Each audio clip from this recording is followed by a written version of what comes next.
네, 여러분 안녕하십니까. 뉴스와이드 시작하겠습니다. 오늘은 여야 현역 국회의원들과 함께 먼저 정치권 현안부터 짚어보겠습니다. 안호영 더불어민주당 의원, 최은석 국민의힘 의원 나오셨습니다. 어서 오십시오. 예. 네, 안녕하십니까. 예. 조금 전에요. 특검이 통일교로부터 1억 원 수수 혐의를 받고 있는 권성동 의원에 대해서 4년을 구형했습니다. 영상 먼저 보겠습니다. 특검 측이 제기한 각종 의혹에 대해서 저는 결백합니다. 그렇기 때문에 당당합니다. 가서 있는 그대로 소명하고 저희 당당함을 입증해 내겠습니다. 여러 번 밝힌 바와 같이 통일교 관계자로부터 어떠한 금품을 수수한 바가 없습니다. 권 의원은 보신 것처럼 금품을 수수한 적이 없다고 했지만 특검은 징역 4년을 구형했고요. 추징금 1억 원을 요구했습니다. 1억 원 수수 혐의를 받고 있는 권성동 의원에 대해서 징역 4년을 구형해달라 검찰이 재판부에 요청을 한 겁니다. 특검이 그러면서 뭐라고 얘기를 했냐면 종교단체, 정치권의 영향력을 행사할 수 있는 통로가 됐다고 지적했거든요. 네, 그러니까 국회의원이 그 종교단체로부터 1억 원의 정치 자금을 수수했다면 예. 검찰의 구형의 변처럼 종교단체가 정치권에 어떤 영향력을 행사할 수 있는 특검 통로의 역할을 했다. 그 말이 예. 맞다고 보는 거고요. 만약 이제 그게 그렇다면 우리 헌법에서는 종교와 정치를 분리하고 있거든요. 그렇죠. 예. 그런 점에서 보면 헌법 가치에 반하는 행위를 했기 때문에 이제 남은 거는 법원에서 사법부에서 엄정하게 단죄하는 일이 필요하다 이렇게 예. 생각합니다. 일단 검찰이 구형을 한 거고 최종적인 판단은 1심 재판부가 하게 됩니다. 현재까지 수준에서 권성동 의원 뭐 구속되고 뭐 당내에서도 굉장히 얘기가 많았는데 이 사안 좀 어떻게 보고 계세요? 저는 이 부분은 실은 정치 특검의 프레임 짜맞추기 수사라고 생각하고 예. 또 특히 정치 특검의 기소권 남용이라고 봅니다. 게다가 최근에 그 민주당과 통일교 간의 여러 가지 유착 관련된 전 국민적인 의혹이 있지 않습니까? 예. 이런 것들에 대한 물타기 기소라는 판단이 좀 들고요. 앞으로 저희들이 이번에 통일교 관련된 특검 법안을 저희와 개혁신당이 다시 발의할 건데 그 가운데에서 다시 이 사건에 대해서도 투명하게 예. 특검의 문제점과 그다음에 통일교와 유착된 기타 다른 민주당 의원들에 대한 내용 이런 것들을 엄정하게 수사해서 결론을 내야 될 필요가 있다 이렇게 봅니다. 알겠습니다. 이 내용은요 저희가 뒤에서 다시 한번 살펴보도록 하고 지금 대통령 업무 보고가 오늘도 진행 중입니다. 이학재 사장과의 신경전이라고 할까요? 공방이 계속되고 있는데 영상을 좀 먼저 보도록 하겠습니다. 권한을 행사하면서 자리가 주는 온갖 명예와 혜택은 다 누리면서도 책임은 다하지 않겠다는 그런 태도는 정말 천하의 도둑놈 신부 아닙니까? 애매한 표현 하지 말라고. 차라리 모른다고 하세요. 누가 제가 모른다고 야단쳤습니까? 좀 더 공부하고 좀 더 노력해서 보완하면 되죠. 이거 수없이 강조를 해도 가끔씩 이 정치에 너무 물이 많이 들었는지 그런 사람들이 있어요. 1분 전에 얘기한 거하고 1분 후에 얘기한 게 달라요. 그러면 됩니까, 사람이? 그리고 이 자리에서 얘기한 거하고 뒤에 딴 데 가서 또 딴 얘기해요. 그러면 됩니까? 제가 정치적 색깔을 가지고 누구를 비난하거나 누구를 불이익을 줬습니까? 유능하면 어느 쪽에서 왔든 상관없이 쓰잖아요. 어쨌든 이것도 하나의 풍토의 문제죠. 특정 개인의 문제라고 하기는 어렵습니다. 그 책임을 다하지 않는 그런 태도는 뭐 도둑놈 태도다. 그러니까 일을 하지 않고 왜 그 자리에 차지하고 있냐 이런 발언이 아무래도 좀 사장님을 염두에 둔 발언 아니냐. 이런 지적이 있는데. 전혀 제가 듣지 못한 얘기라서. 그 기자간담회 한 것을 두고 좀 정치적인 해석도 나오는데 어떻게 보세요? 저한테 대한 말씀인지를 잘 모르기 때문에 네. 지금 드린 말씀이 없습니다.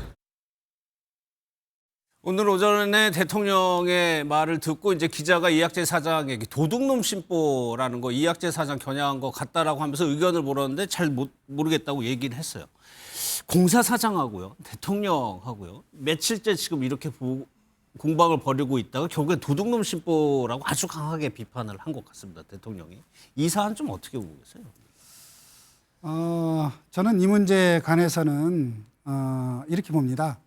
그러니까 그 이재명 정부가 이제 국민 주권 정부를 지향을 하고 있고 또 국민들께서 대통령을 일을 할 수 있도록 뽑아놨지 않습니까? 예. 그러면 이제 대통령 입장에서는 일을 어떤 그 정부의 어떤 장관이라든가 또 여러 가지 공공기관의 장을 통해서 국민이 원하는 그런 일들을 해야 되죠. 예.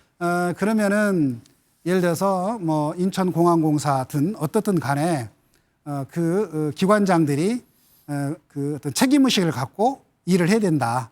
그리고 대통령의 국정 철학을 이해하고 네. 또 국정 철학에 왜냐하면 대통령 국민이 뽑아준 거니까 대통령의 국정 철학을 이해하고 그것을 책임 있게 일을 해야 된다라고 하는 우리가 그 생각을 가지고 해야 될 필요가 있다 이런 네. 거고요.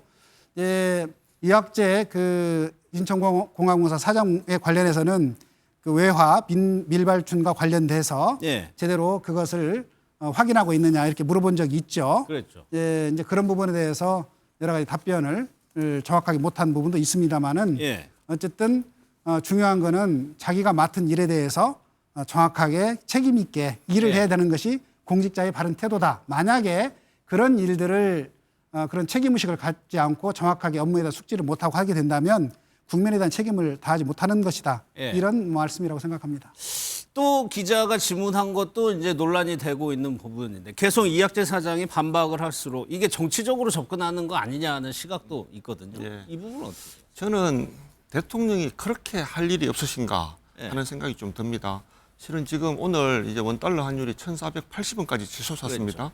이렇게 나라 경제가 정말 위기 상황인데 그러려면 이 부처 업무 보고라는 자리가 얼마나 중요한 자리인가 하는 생각이 있는데 이번에 한번 보십시오. 결국은 책갈피 달러나 아니면 뭐 이렇게 또 뭐 환단고기 뭐 예. 이런 거나 뭐 또 이 탈모 이런 것들로 지금 이렇게 대통령이 산하 공공기관장하고 이렇게 입실험하고 있을 시간이 있는가 예. 하는 생각이 들고요. 저는 이런 장을 대통령이 먼저 만들었다고 봅니다. 정말 진중하고 아주 그 균형 잡힌 어떤 그런 은행으로 이 부처 업무 보고에 대해서 정말 국민의 민생과 대한민국의 경제를 위해서 정말 이렇게 심도 있는 논의를 해야 될 시간에 예. 이렇게 가십성 기사만 이렇게 흘러나오는 이런 걸로 부처 업무 보고를 되게 휘화했다. 저는 이런 생각이 했다는 생각이 듭니다. 그래서 이 부분은 지금이라도 빨리 국정에 전념해서 민생과 경제를 챙기는 그런 부처 업무 보고가 돼야 된다. 이런 예. 생각이 듭니다. 사실 이런 비판에 대해서 오늘 대통령이 그럼에도 불구하고 행정을 투명하게 다 공개하고 중개를 해야 된다는 취지로 다시 한번 강조를 했거든요. 이건 어떤 의미가 있어요? 저는 이제 국정 철학에 대한 이해가 서로 좀 다르다고 생각하는데요. 예. 아까 말씀드린 것처럼 우리 국민이 주권자다. 그리고 국민이 국정의 주인이라고 보면 대통령이 됐든 또 어떤 그 공직을 맡아서 일을 하는 사람의 경우에는 국민 앞에 자기가 일하고 있는 것들을 투명하게 공개하고 예. 국민들이 예를 들어서 어떤 그 국정 사안에 대해서 생중계를 통해서 직접 보면서 어떤 것이 잘못됐는지 잘 됐는지 직접 확인할 수 있고 또 그걸 바탕으로 해서 또 어떤 정책 제안도 할 수 있고 또 이 정책 제안들이 만들어져서 어떤 국가의 정책이 만들어질 수 있다고 보거든요. 예. 예를 들어서 지금 탈모 문제만 하더라도 사실 예.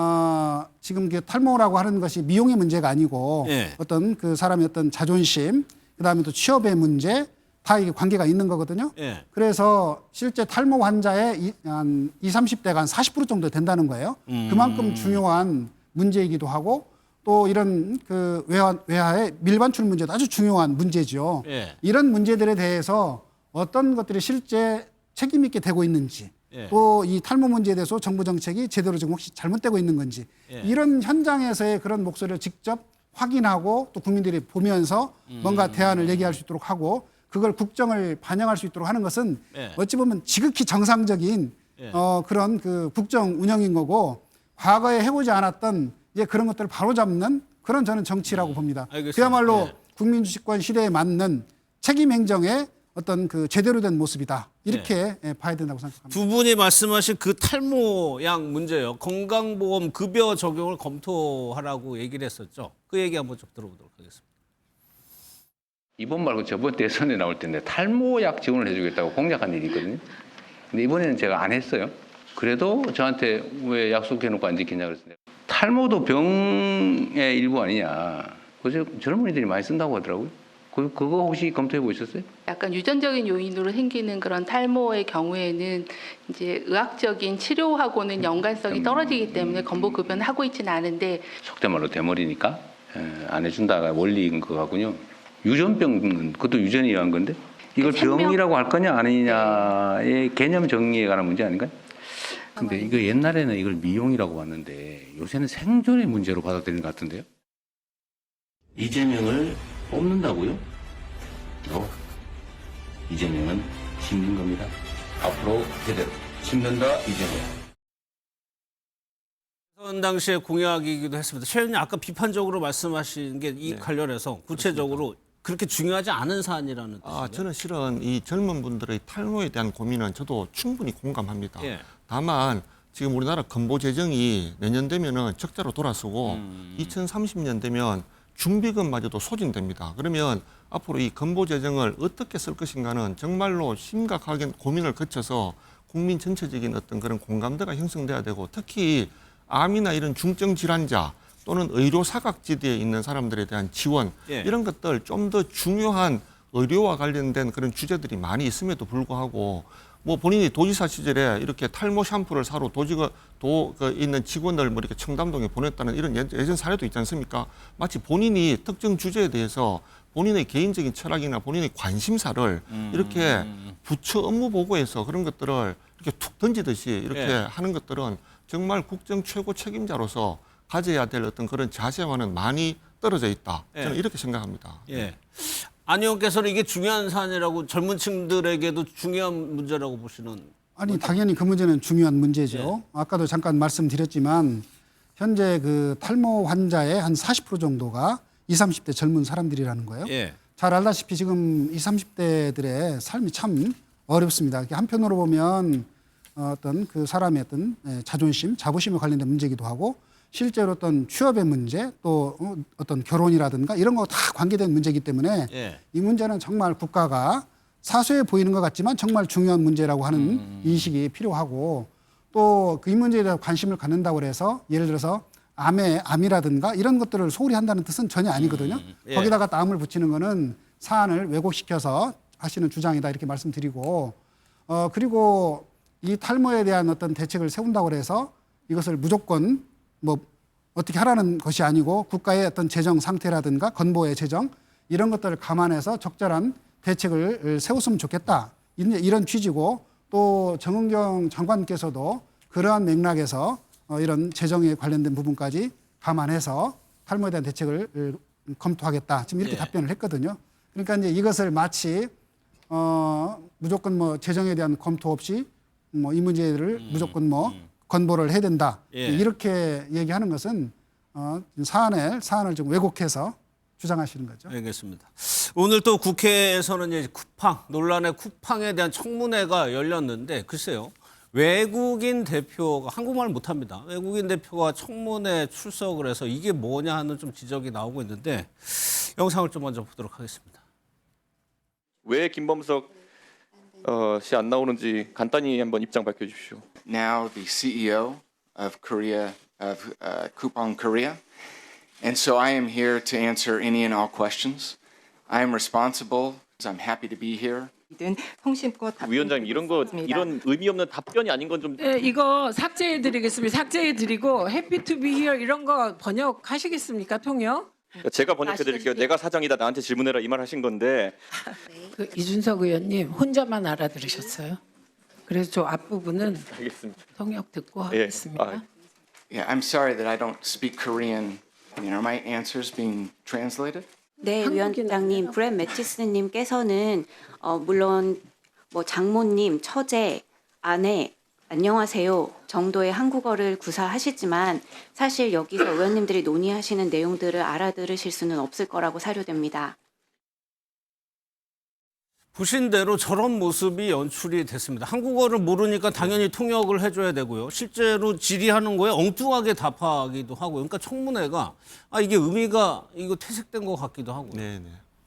저는 여기에 실은 이제 쿠팡이라고 하는 회사의 정말 이제 이상하고 또 수상한 기업 지배 구조 예. 이런 것들이 되게 좀 문제의 좀 근본 원인이라고 생각하고 있고. 김범석 그 미국 쿠팡 INC 이사회 의장은 지금 미국에서 뒤에 숨어 있죠. 예. 숨어 있고 한국 법인 일이다라고 이렇게 본인은 전혀 모르쇠로 이렇게 나오고 있는데 저는 이게 결국 한국 시장에서는 돈만 벌면 되고 한국 소비자에 대한 신뢰 이런 것들에 대해서는 근본적으로 어떤 책임의식이나 이런 것들이 전혀 없는 김범석 이사회 의장의 생각 이런 것들을 좀 고스란히 보여주는 어떤 그런 좀 게 가장 큰 원인이라고 봅니다. 저는 제가 이렇게 민간에 있을 때 제가 CJ 제1야당 대표이사를 했었는데요. 그렇죠. 예. 그때 제가 쿠팡에 이런 정말 갑질 때문에 정말 되게 어려웠던 경험이 있습니다. 그래서 쿠팡에 이렇게 햇반이라고 하는 상품의 납품을 잠시 중단할 수밖에 없을 정도로 쿠팡이 이 물건을 납품하는 이 유통업자들한테는 정말 이렇게 말로 표현할 수 없을 정도의 그런 갑질을 많이 하거든요. 아, 그래요? 그런데 그때도 쿠팡은 이렇게 여러 가지 대관 조직을 이렇게 활용해가지고 아주 그냥 국회나 정부나 언론을 상대로 전방위적인 로비를 통해가지고 그런 것들을 계속 비껴가곤 했었습니다. 그런데 그런 게 지금도 저는 이번에 이렇게 엄청나게 우리 3,370만 명이나 되는 우리 국민들의 개인정보가 유출된 사건이지 않습니까? 예. 여기에 대해서 어떤 책임에 대한 어떤 그런 좀 솔직한 인정이라든지 책임에 대한 어떤 그런 좀 보상이라든지 그리고 재발 방지를 위한 이런 대책보다는 저렇게 나는 미국에 있는 이사회 의장이니까 나는 뭐 잘 모르겠고 예. 한국에 있는 어떤 뭐 법인에서 다 해결해야 될 문제 이렇게 하고 하는 것은 이 쿠팡이라고 하는 기업이 가지고 있는 기업 문화 이런 것들이 과연 한국에 있는 소비자를 정말 이렇게 존중하는가 그리고 한국 시장에서 이만큼 쿠팡이 성장해서 미국에 상장까지 되었는데 예.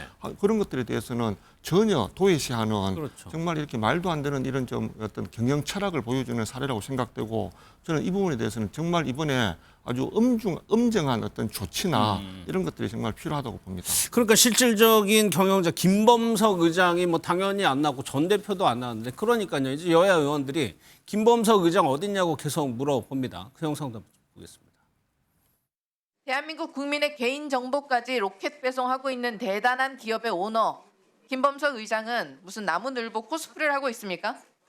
대한민국을 호구로 생각하고 있는 천인공노할 행태 아닙니까? 김범석 의장은 지금 뭐 하고 있습니까? I'm not sure that I completely understand the question. I'm in communication with our board of directors, including with our chairman. But I'm the one who's in Korea and in charge of the Korean business. 김범석 의장은 이 사태에 대해서 사과할 마음이 있다고 했습니까? 지금 그런 대화를 제가 김범석 의장과 나누지는 않았습니다.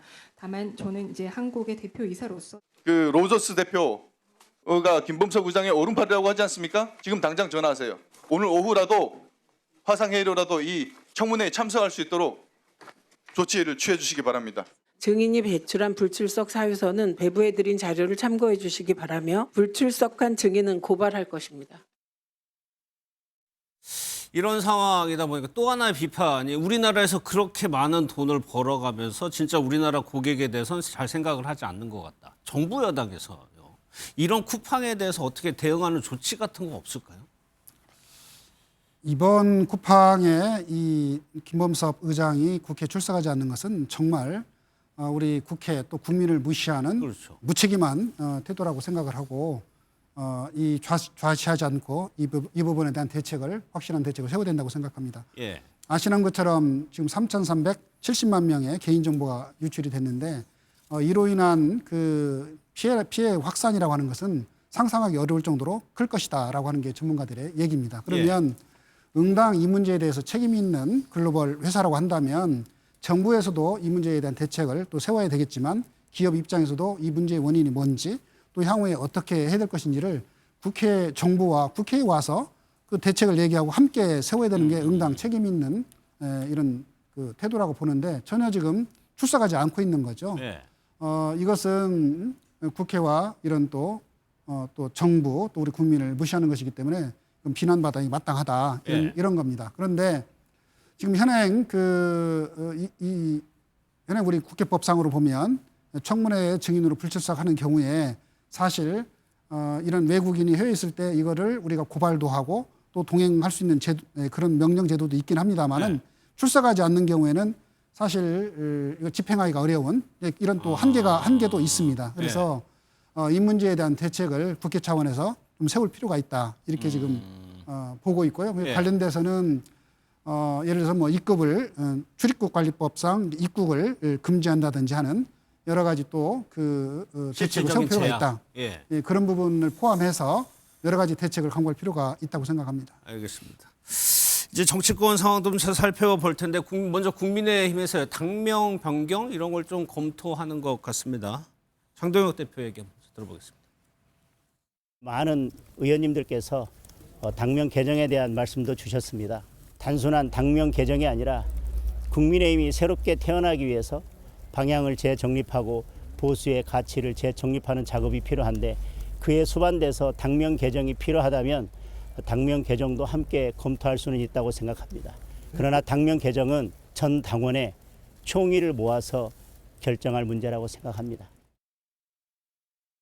이 내용은 최 의원님께 좀 여쭤봐야 될 것 같아요. 이 부분이요. 그러니까 당이 뭔가 변화를 요구하는 목소리에 당명 개정 장 대표가 얘기했거든요. 요 정도 수준이면 된다고 보세요? 아니면 더 해야 된다고?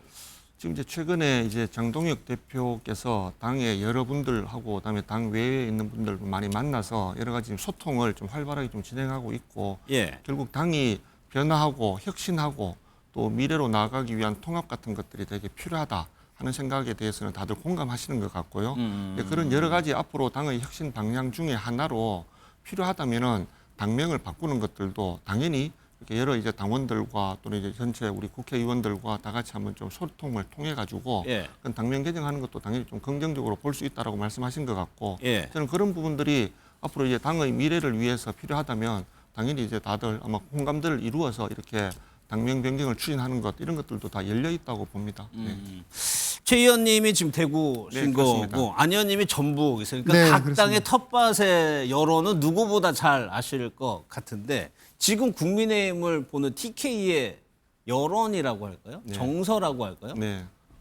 어떻습니까? 지금 현재 지금 이제 그 더불어민주당의 의회 폭거가 지금 계속 이어지고 있지 않습니까? 이제 그런 과정에 정말 우리 국민의힘이 좀 더 이렇게 좀 일치된 목소리로 대여 투쟁에 대해서 조금 더 적극적으로 좀 이렇게 나서줄 것을 요청하는 그런 좀 이렇게 지역 여론도 많고 또 이제 다가오는 지방선거에서 결국 우리가 선거에서 꼭 승리를 해서 다시 우리 저 국민의힘이 우리 다음 총선까지 계속적으로 이제 미래를 위해서 이렇게 전체 국민들을 좀 대표할 수 있는 그런 정당으로 좀 더 이렇게 성장할 수 있어야 된다 하는 이런 좀 목소리가 되게 좀 많은 것 같습니다. 그래서 아마 그런 것들이 아까 좀 전에 우리 장동혁 대표가 얘기하신 이제 당명 변경을 포함해서 당의 여러 가지 혁신이나 변화 또 이렇게 통합 이런 것들에 대해서 좀 더 적극적으로 많이 고민하고 앞으로 그런 방향으로 당 전체를 이렇게 리딩하겠다 하는 그런 말씀을 하시는 거 아닌가 이런 생각이 듭니다. 일단 장 대표에 대해서 좀 지지하는 목소리가 좀 있다는 말씀이시죠. 그렇습니다. 여당 같은 경우에도 강경 지지자들이 있어요. 내란 점단 재판부라든가 등등의 계엄을 내란 문제 척결 같은 거에서는 전북에서는 거기에 대해서 아주 강경한 목소리를 내고 있습니까? 저는 뭐 전혀 아까 우리 최 의원과는 좀 반대의 시각에서 좀 얘기를 해야 될 것 같은데요. 지금 이제 뭐 저희 당은 아니고 국민의당이기는 합니다만은 국민의당이 뭔가 당명을 바꾸고 변화와 혁신을 좀 하겠다고 그러는데 거기에서 가장 중요한 것은 우리 전북 도민의 민심도 그렇습니다만 가장 중요한 것은 그러니까 이름만 허울 뿐이 이름 바꾸기가 아니라 실제로 계엄과 내란으로부터 비롯되어 있는 윤석열 대통령과의 그 확실하게 절연을 하고 반성해야 된다. 반성하고 변화, 반성으로부터 출발해야지 반성 없이 이름만 바꾸는 것은 그야말로 국민들을 다시 한번 속이는 것에 불과한 꼼수다. 이런 말을 많은 국민들께서 우리 도민들께서 하시고요. 그런 점에 정말 변화하고 싶으면 장동혁 대표 스스로가 아까 뭐 저는 비슷한 얘기를 했습니다마는 의회 계엄을 하게 된 게 의회의 폭거라고 얘기를 했거든요. 반성하지 않는 거죠. 그러니까 진짜로 그 계엄에 대해서 내란에 대해서 반성하고 그 바탕 위에 이름을 바꾸든 뭘 하든 해야 된다. 그렇지 않고는 국민에 대한 말하자면 책임을 다하지 않는 것이다. 그 말씀을 좀 드리고 싶고요. 전북에 있는 그 우리 도민들께서도 그런 인식을 갖고 있습니다. 그래서 이런 그 내란에 대한 확실한 청산하는 것이 가장 중요한 과제고 또 그런 걸 다 할 수 있도록 국민의힘에 대해서도 만약에 하지 않는다면 심판을 해야 된다. 이런 거고 내년 지방선거에서도 그런 기조가 이어질 것이라고 생각합니다. 그래서 한편으로는 국가적으로는 내란에 대한 청산과 개혁을 해나가는 것들을 기본적으로 하고 또 다른 측면에서는 이런 전북이라든가 여러 가지 경제 상황들이 쉽지는 않거든요. 그래서 이재명 대통령과 함께 전북의 어떤 어려운 상황들을 극복해 나갈 수 있는 일 잘할 수 있는 그런 후보를 잘 뽑아서 그런 사람들한테 일을 맡기는 것 네. 예, 이런 것을 중요하게 생각하죠. 일단은 1번이 내란 청산에 좀 방점을 찍히는 짧게 하나만 더 여쭤볼게요. 방금 지적하신 것처럼 계엄 문제라든가 윤 전 대통령과의 관계 문제에 대해서도 변화가 좀 필요하다는 여론이 있습니다. 지금 이제 저희 당은 결국 앞으로 이제 미래에 우리 국민의힘이 국민에게 어떻게 신뢰감을 주고 그다음에 지금 더불어민주당의 여러 가지 의회 민주주의를 이렇게 좀 억압하는 이런 좀 폭주와 그리고 지금 이재명 정부 출범 이후에 여러 가지 아주 진짜 경제 아마추어들의 무능한 어떤 그런 정책들 때문에 민생이 정말 계속 어려워지고 최근에 환율을 보면 환율은 국내외 경제 주체들의 우리 대한민국에 대한 어떤 미래에 대한 어떤 그런 신뢰도의 척도입니다. 정말 이렇게 나라가 위기 상황으로 이렇게 빠지게 된 것들 이런 것들을 보면 저희 우리 국민의힘은 앞으로 정말 제대로 된 어떤 정책 정당으로 이렇게 다시 거듭나기 위해서 결국 미래를 보고 앞으로 전 국민을 통합해야 된다 이런 생각으로 지금 열심히 지금 여러 가지 통합과 변화에 대한 어떤 그런 것들을 준비하고 있습니다. 들으신 것처럼 여야가 어떤 데 방점을 짓고 지방선거를 준비하는지 아셨을 것 같습니다. 두 분과는 여기서 마무리하도록 하겠습니다. 고맙습니다. 예, 감사합니다. 그럼 대통령과 대통령 부부가 권력을 남용하고 잘못 쓰고 있다. 그러면 어떻게 해야 됩니까? 그러면 그걸 바로잡기 위해서 노력해야 되겠죠. 저는 그거에 대해서는 추호도 후회가 없고요. 제가 나중에 이제 당대표가 돼서 참다 공개적으로도 얘기했죠. 그 전까지 한 100배, 1000배는 얘기했을 거예요. 그 얘기가 안 통한 거죠. 그 얘기가 아예 먹히지가 않은 거죠. 그러면 대통령과 대통령 부부가 잘못된 선택을 하고 있어요. 그러면 안 된다. 이래야 한다라고 제언하고 대안을 제시했습니다. 비공개로. 그게 씨도 안 먹혀요. 그럼 그때 어떻게 해야 됩니까? 그게 해도 안 되고 100번 해도 안 되면 공개적으로 얘기를 해서서라도 그런 분위기를 만들어놔서 이 정권이 조금 좋은 방향으로 가기 위해 노력해야 하는 것 아니에요? 제가 한 일이 그겁니다. 네 분과 이어가도록 하겠습니다. 박창환 장안대 특임교수, 강성필 민주당 부대변인, 정광재 전 국민의힘 대변인, 조영술 국민의힘 대변인 나오셨습니다. 어서 오십시오. 네, 안녕하세요. 한동훈 전 대표가 이제 언론사하고 인터뷰를 했는데 그동안의 인터뷰와는 달리 좀 더 구체적이고 적나라하다고 할까요? 그런 얘기들을 했습니다. 하나씩 짚어볼 텐데 윤 전 대통령과의 관계에 대해서 먼저 정광재 대변인. 윤 전 대통령이 키웠다. 한동훈 전 대표 황태자다. 이런 거에 대해서 아주 강하게 부정을 했어요. 거의 수평적인 관계라고 표현을 했거든요. 윤석열 전 대통령이 부임한 이후에 바로 법무부 장관을 맡았고 또 법무장관을 추천하는 분들에게 본인이 생각하는 법무장관 후보자가 있다라고 해서 한동훈 법무장관을 임명했으니까 윤석열 전 대통령 입장에서는 본인의 어떤 정치적 후견으로 성장했다라고 평가를 할 수 있을 것 같아요. 근데 최근에 나오는 얘기는 한동훈 전 대표는 사실 사석에서도 윤석열 전 대통령과의 관계에 대해서 일방적으로 지시를 받는 관계는 아니었다라는 요지의 이야기는 가까운 사람들에게 좀 한 적은 있습니다. 근데 그럼 최근에 왜 윤석열 전 대통령과의 이런 관계들을 조금씩 인터뷰하게 됐는가? 그럼 왜 그럴까요? 저는 윤석열 전 대통령과 관련한 재판이 진행되고 다른 다양한 정치인들이 윤 전 대통령에 대한 평가를 내놓다 보니까 그것을 가장 가까이서 지켜본 한 전 대표에게 추가적으로 좀 더 확인을 하고 싶어하는 욕구가 있었던 것 같아요. 그것에 관해서 답변을 하는 과정에서 나온 얘기지 본인이 의도적으로 뭐 윤 전 대통령을 폄하하거나 그 관계를 뭐 부인하거나 하려고 했었던 건 아닌 것 같습니다. 아니 왜 그러냐면 윤 전 대통령이 한동훈 전 대표 키웠다. 여기 개똥 같은 소리라고 했어요. 이거 아주 강하게 부정한 거 아니에요? 그러게 강한 부정인 것 같은데 본인이 그 인터뷰에서 이런 얘기를 했더라고요. 윤 전 대통령이 그 사실을 구수했기 때문에 23기고 본인이 27기이기 때문에 내기수 차이밖에 나이 차이는 꽤 많지만 내기수 차이밖에 나지 않습니다. 저도 그 기사를 보면서 우리 언론사에서도 사실 뭐 한 4년 선배 정도가 누구를 키웠다라고 얘기하기는 어렵잖아요. 그렇죠? 뭐 굉장히 높은 자리에 있는 사람이 그 사람의 커리어를 관리해주고 뭐 부서별로 이동하는 걸 관리해준다면 모를까. 그리고 그 윤석열 전 대통령이 서울중앙지검장으로 화려하게 복귀하기 전까지는 검찰에서 한 번도 이렇게 잘 나가는 자리에 있었다고 평가받기는 어렵거든요. 그러니까 그 이전에 윤 전 대통령이 한 전 대표를 키웠다라는 부분에 대해서는 예. 뭐 명확하게 좀 설명할 말을 찾다가 그런 표현이 나오지 않았을까 예. 추측해 볼 따름입니다. 조영술 대변인 제가 전인가요? 그 배신자 이 얘기 했던 거 기억이 나는데 이 얘기 어떻게 들으셨어요? 전 뭐 배신자 얘기는 제가 안 했고요.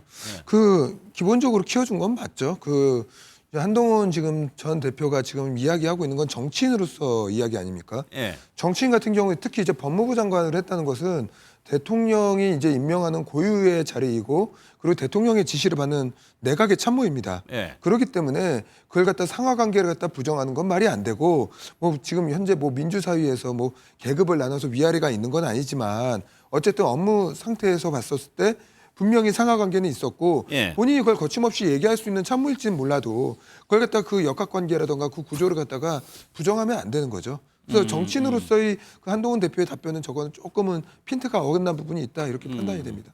초대 그래 첫 내각 인선에서 한동훈 전 대표를 법무부 장관에 앉혔죠. 그 당시만 하더라도 서울중앙지검장 이런 평이 많았죠. 법무부 장관에 깜짝으로 발탁을 한 거였거든요. 그렇다면 그 정도는 뭐 키웠다는 모르겠지만 기회를 줬다. 뭐 이런 정도는 되는 거 아닌가요? 그렇죠.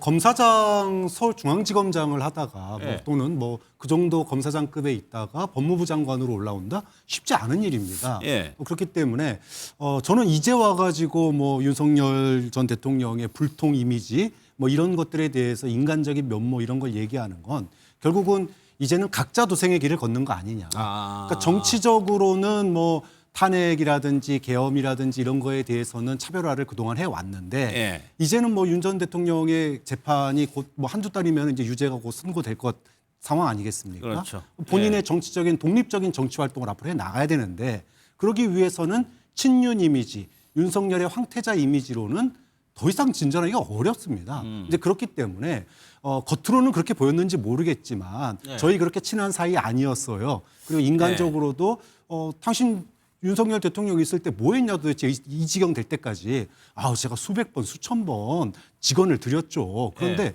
도저히 말을 안 쳐먹어요. 이 얘기를 갖다 지금 한다는 것은 결국은 그동안에는 인간적인 면모까지 선 긋기를 안 했는데 이제는 그거 인간적인 면모까지 선을 긋지 않으면 정치를 도저히 더 해나갈 수 없는 지경에 이르는 거 아니냐. 정말로 윤 전 대통령하고 안 친했다면 아니 모두가 다 언론에서 윤석열의 황태자라고 그랬을 때 저 황태자 아닙니다. 친한 거 아니야라고 얘기를 했어야 되는데 그때는 그 황태자로서의 그런 언론의 스포트라이트를 다 받았잖아요. 즐겼지 않습니까? 혜택을 다 누렸어요. 근데 이제 와서 윤석열이 감옥에서 곧 유죄 받을 것 같으니까 저 안 친한데요. 제가 무슨 황태자 아니었어요. 이렇게 얘기하는 거는 이건 모르겠습니다. 저는 뭐 이제 정치인으로 홀로서기를 해야 되는 한동훈 전 대표 입장에서는 개인적으로는 어떻게 보일지 모르겠지만 아마 윤 전 대통령을 여전히 지지하는 소위 말해서 극우 입장에서 보면 배신자 맞구나 이 얘기 또 듣지 않을까 싶어요. 저희가 하나 뭐 계속 살펴볼 텐데 혹시요, 강수민 부대 당원 게시판 문제가 조금 감정적으로, 심정적으로 좀 영향을 미쳤을까요? 이 한동훈 대표의 이런 좀 사실 한동훈 전 대표에게 이제 당원 게시판 문제를 이 사건화시키는 이 자체만으로도 어떻게 보면 선을 넘은 거죠. 한동훈 본인에게는. 근데 저는 좀 이런 말씀을 드리고 싶어요. 아니 대한민국 국민들 중에서 한동훈 전 대표가 지금의 한동훈의 정치인 한동훈이 있기까지 윤석열의 도움이 없었다라고 말하면 그 누가 믿겠습니까? 그러니까 한동훈 전 대표를 좋아하는 사람도 있지만 한동훈 전 대표를 싫어하는 사람들이 한동훈 대표 저런 면 때문에 싫어하는 거예요. 좀 저런 말 하면 물어보면 그냥 설사 정말 윤석열이 본인을 안 키워줬어도 잘 말을 안 하면 돼요. 근데 자기 입으로 자기가 까먹어요. 아니 뭐 위아래 상하 관계로 있었다는 건 얼마 안 된다? 도대체 그 얼마의 기준은 뭡니까? 1년입니까? 10년입니까? 그리고 본인이 법무부 장관 된 게 윤석열 전 대통령이 법무부 장관 시켜줬지. 그 법무부 장관이었으니까 당 대표격인 비대위원장으로 올 수 있었던 거예요. 근데 여기에 대해서 부정을 해버리면 저는 같은 친한계 의원들도 좀 부끄러울 것 같아요. 좀 이런 얘기 안 했으면 좋겠어요. 그런데 말씀 중에 제가 잠깐만 드리면 기회를 줬다라고는 생각할 수 있을 것 같습니다. 그 기회는 다양한 사람들에게 주어질 수도 있는 거죠. 그 기회를 바탕으로 자신의 정치적 몸값이든 뭐 대중적 인지도를 쌓거나 지지를 이끌어내는 것은 또 별개의 이야기라고 생각합니다. 특히 정치인이 된 이후에는 비대위원장이 된 이후에는 불과 뭐 비대위원장 취임한 지 한 달도 안 돼서 비대위원장 그만둬라라는 얘기가 2024년 1월에 나왔잖아요. 근데 그런 것들을 극복하면서 성장했다는 측면에서 본다면 기회가 있었던 건 사실이지만 그 기회를 가진 사람이 모두 다 한동훈 전 대표처럼 뭐 대중 정치인으로 성장할 수 있는가? 그건 또 별개의 문제라고 봐야 할 것 같습니다. 그러면서 요 얘기도 했었죠. 윤 전 대통령 같은 경우는 좌천돼서 지방에 있었는데 본인이 이제 인사의 업무를 담당할 때 험한 곳 안 가게 오히려 내가 도와줬다. 이런 얘기도 했습니다. 법무부 장관 얘기하셨지만 법무장관에서 그러면 왜 뺐느냐. 이 부분에 대해서도 한동훈 전 대표가 언급을 했는데 여기서 김건희 여사 얘기를 합니다. 이 얘기는 그동안에 설왕설래 많았죠.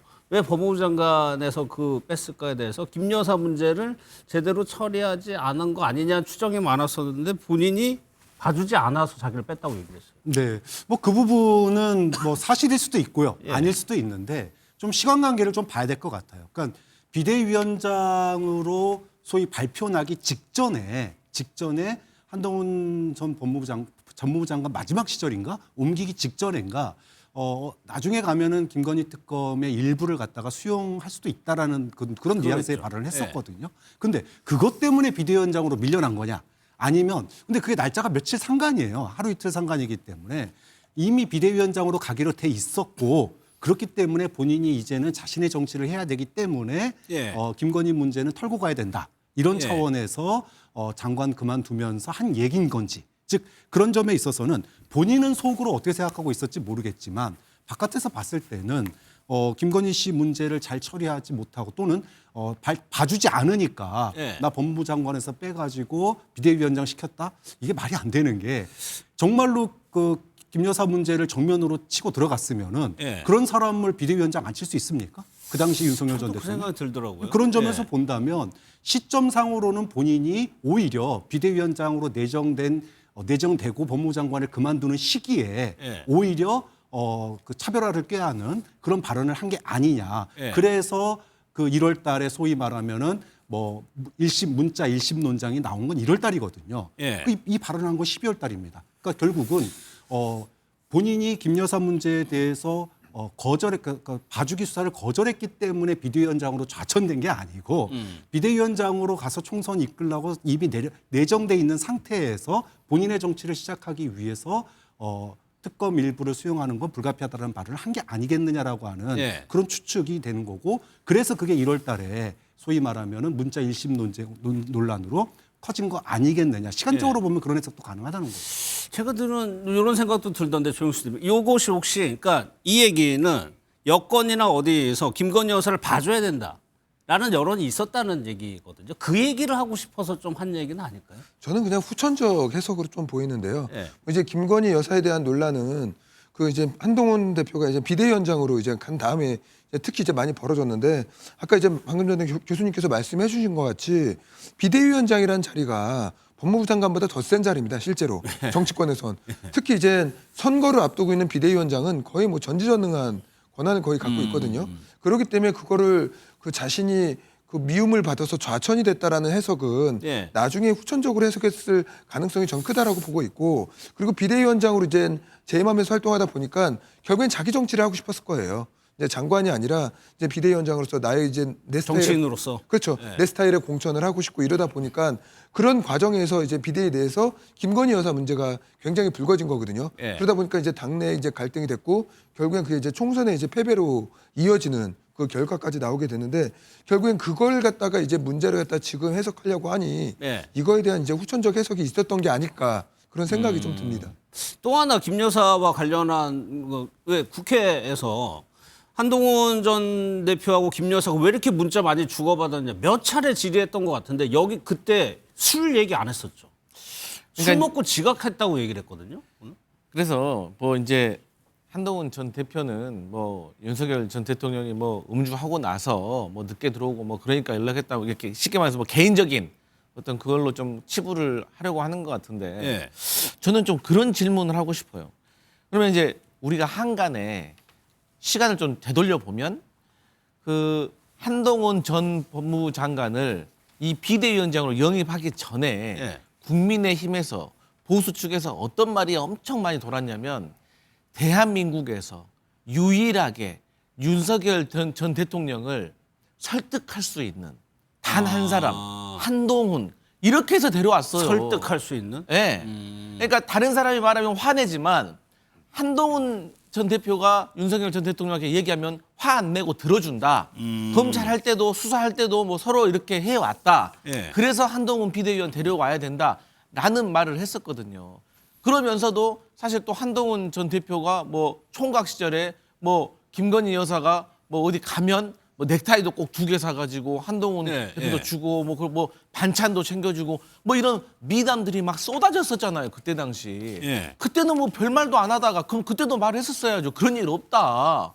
나 사과한 게 아니다. 예. 우리 그렇게 얘기해야지. 그때는 분위기 좋으니까 또 그런 말 안 했다가 또 이제 분위기 안 좋아지니까 지금 와서 선 긋는다라고 오해할 수가 있잖아요. 그러니까 제가 한동훈 전 대표에게는 좀 그런 얘기 그냥 하지 마시라. 본인에게 도움 안 된다. 네. 사실과 떠나서. 아, 도움이 안 된다? 네. 정치적으로? 사실관계를 떠나서 예. 그게 도움이 안 된다라고 저는 계속해서 말씀드리는 거예요. 아니, 한동훈 전 대표 입장에서는 지금 윤 전 대통령과 차별화를 해야 되는 시점이라고 볼 수 있는 거 아니에요? 저는 오히려 예. 그렇게 인간적으로 내가 가까웠지만 인간적인 관계는 인간적인 관계인 거고 예. 공적인 관계는 공적인 관계이기 때문에 나는 지금도 윤석열 전 대통령이 감옥에 가 있고 이런 것이 정말 마음이 아프지만 이 공은 공이고 사는 사기 때문에 공적으로는 이건 잘못됐다라고 하는 게 더 멋진 거 아닙니까?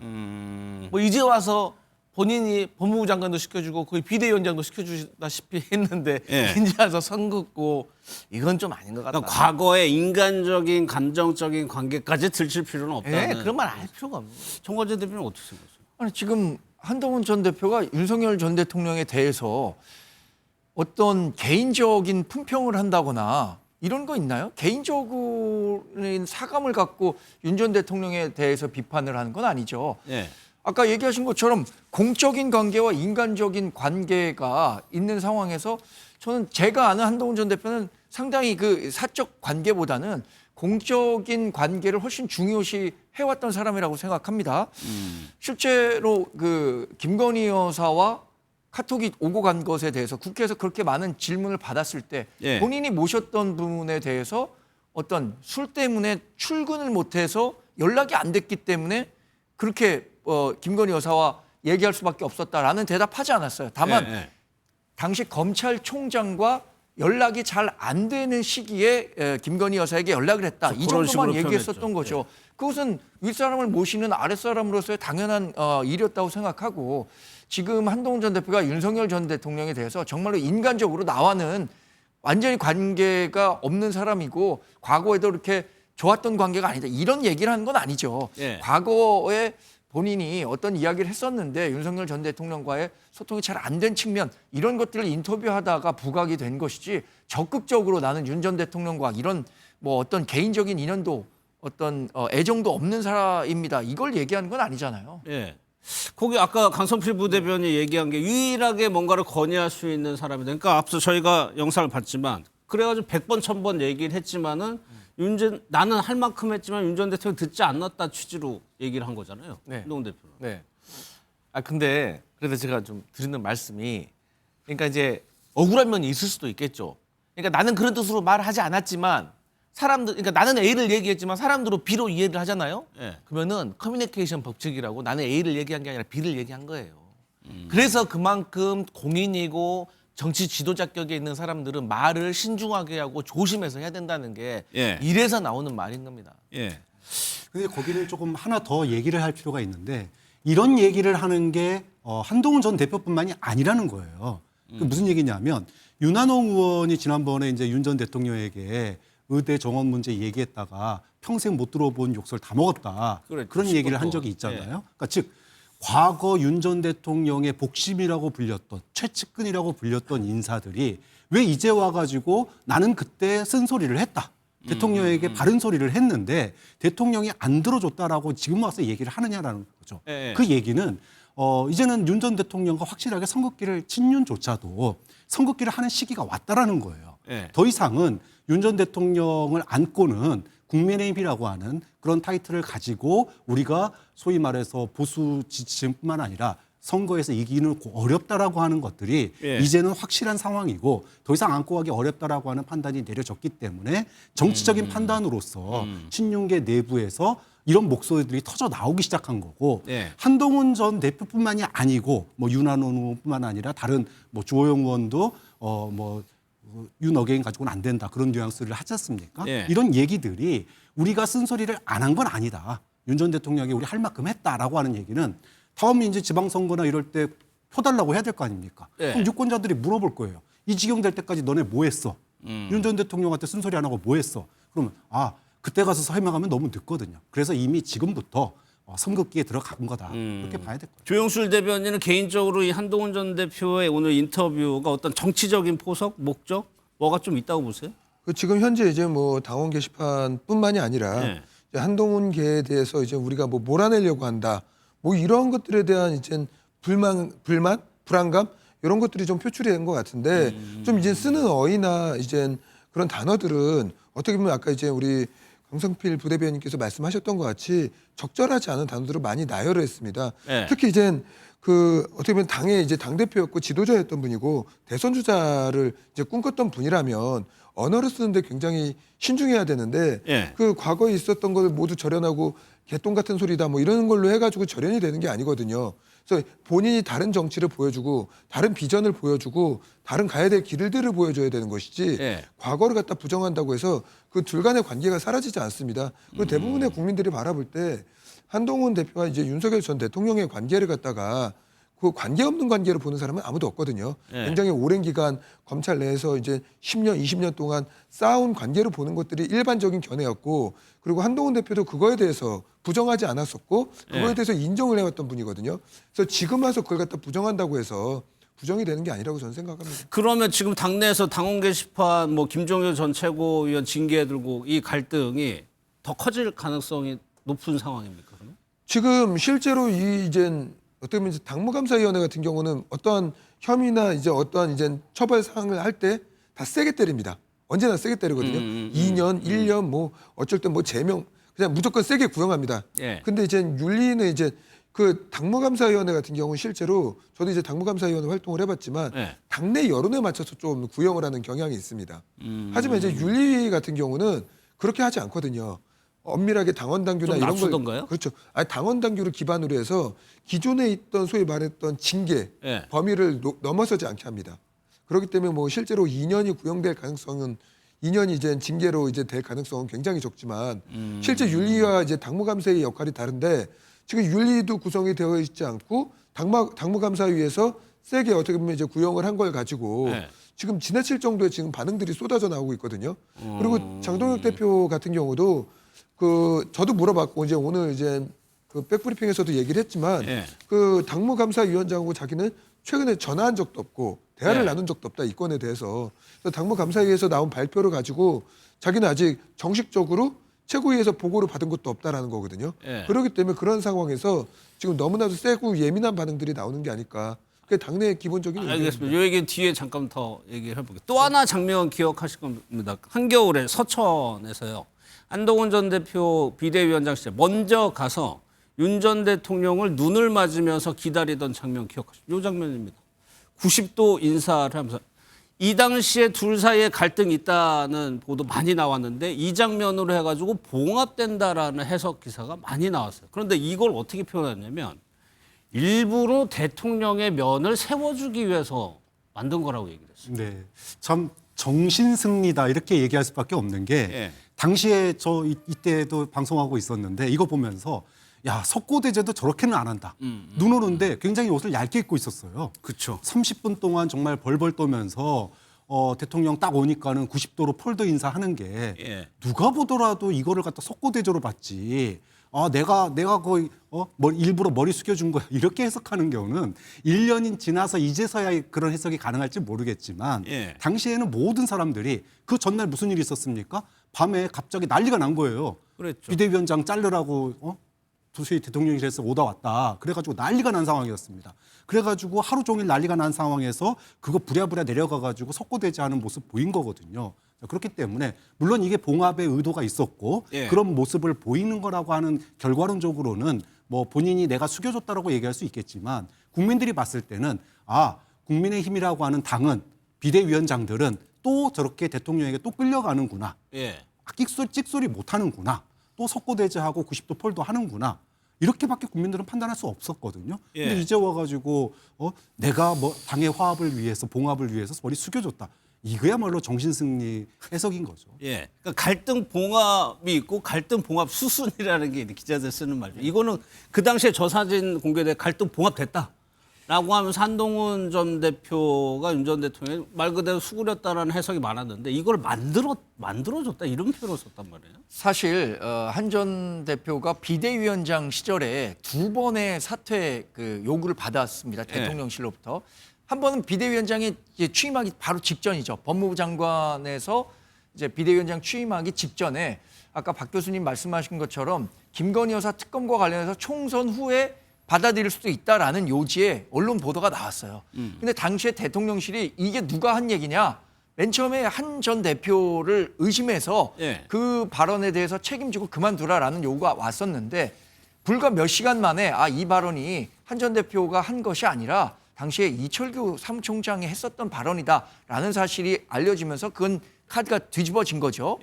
1월 21일 일요일에 대통령실이 한 전 대표에게 그만둬라 비대위원장 이런 요구가 왔고 그것 때문에 굉장히 시끄러웠습니다. 당시에. 그렇죠. 화요일 날 근데 이 화재 현장을 찾아서 봉합하는 모습이었는데 저는 당시에 비대위원장을 맡고 있었던 리더로서의 책임감을 고려한다면 저런 모습 연출할 수밖에 없었다고 생각합니다.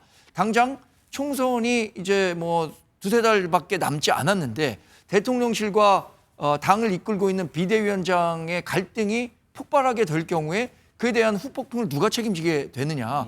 보수진영 전체가 책임지게 되는 것이고 당을 이끌고 있는 비대위원장이 책임져야 하기 때문에 당시로서는 한 전 대표로서는 어쩔 수 없는 그것이 우리 지지자들에게 보여줄 수 있는 최대한의 모습이었다고 생각해서 이런 모습을 연출할 수 있는 거죠. 예. 그래서 갈등 봉합이 뭐 최우선이었다 이런 표현이 아니라 이게 만든 거다. 이제 지지자들에게 보여주기 위해서 만들어줬다 이렇게 표현을 했습니다. 앞서도 잠깐 뭐 언급을 했는데 이 당원 게시판 뭐 김종혁 전 최고위원 중징계 권고를 놓고 좀 당내 갈등이 이어지고 있는데 장동혁 대표, 한동훈 전 대표 얘기 한번 들어보겠습니다. 우선은 당무감사위원회의 일정이나 절차나 결과 그리고 논의 과정에 대해서는 저는 전혀 개입하지 않고 있습니다. 당연히 아시는 것처럼 당무감사위원회는 당 지도부와 당 대표와 상관없이 독립적으로 활동하는 그런 위원회입니다. 그렇기 때문에 저와 인연이 없는 이호선 위원장님을 당무감사위원장으로 선임했고 저는 지금껏 당무감사위원장과 전화 연락을 하거나 만나 뵌 적도 없습니다. 궁지에 몰린 윤호개인 정치 세력이 일부러 분란을 일으켜서 탈출구를 찾으려는 것이다. 저는 이렇게 생각해요. 계엄의 바다를 건너야 될 미래로 가야 될 때입니다. 그럴 때 자꾸 이렇게 퇴행하려고 하면 안 된다. 이렇게 되면 보수 정치가 다시 일어나기 어렵다. 국민을 위해서 좋은 정치를 하는 건 공짜가 아닙니다. 김종욱 최고위원은 그걸 충분히 당당하게 감내하실 수 있는 분이라고 생각해요. 조영술 대변인 앞서 이제 당무감사에서 원래 조금 세게 한다, 징계 권고를 한다고 얘기를 했는데 과하게 좀 친한계가 반발하는 것 같다고 하셨어요. 그렇죠. 예, 실제로 지금 저도 이제 지금 왜 이렇게까지 이렇게 과민한 반응을 보이는지 모르겠는데 기본적으로 이제 당내 이제 민주주의나 다양한 목소리를 내는 거에 대해서 당 대표를 비판해도 되고 당의 운영을 비판을 해도 됩니다. 하지만 그게 이제 조롱이라던가 희화의 범위를 넘어서서 모욕의 범위까지 가면 안 되는데 현재 당무감사위원회는 그렇게 해석을 하고 있는 것 같습니다. 이렇게 반발하는 이유가 아마 제가 말씀을 드리죠. 그럴 거예요. 아마 실제로 그렇게 의결될 가능성이 있고 이것이 넘어가지고 한동훈 전 대표에게까지도 갈 가능성 때문에 그럴 수 있지 않을까요?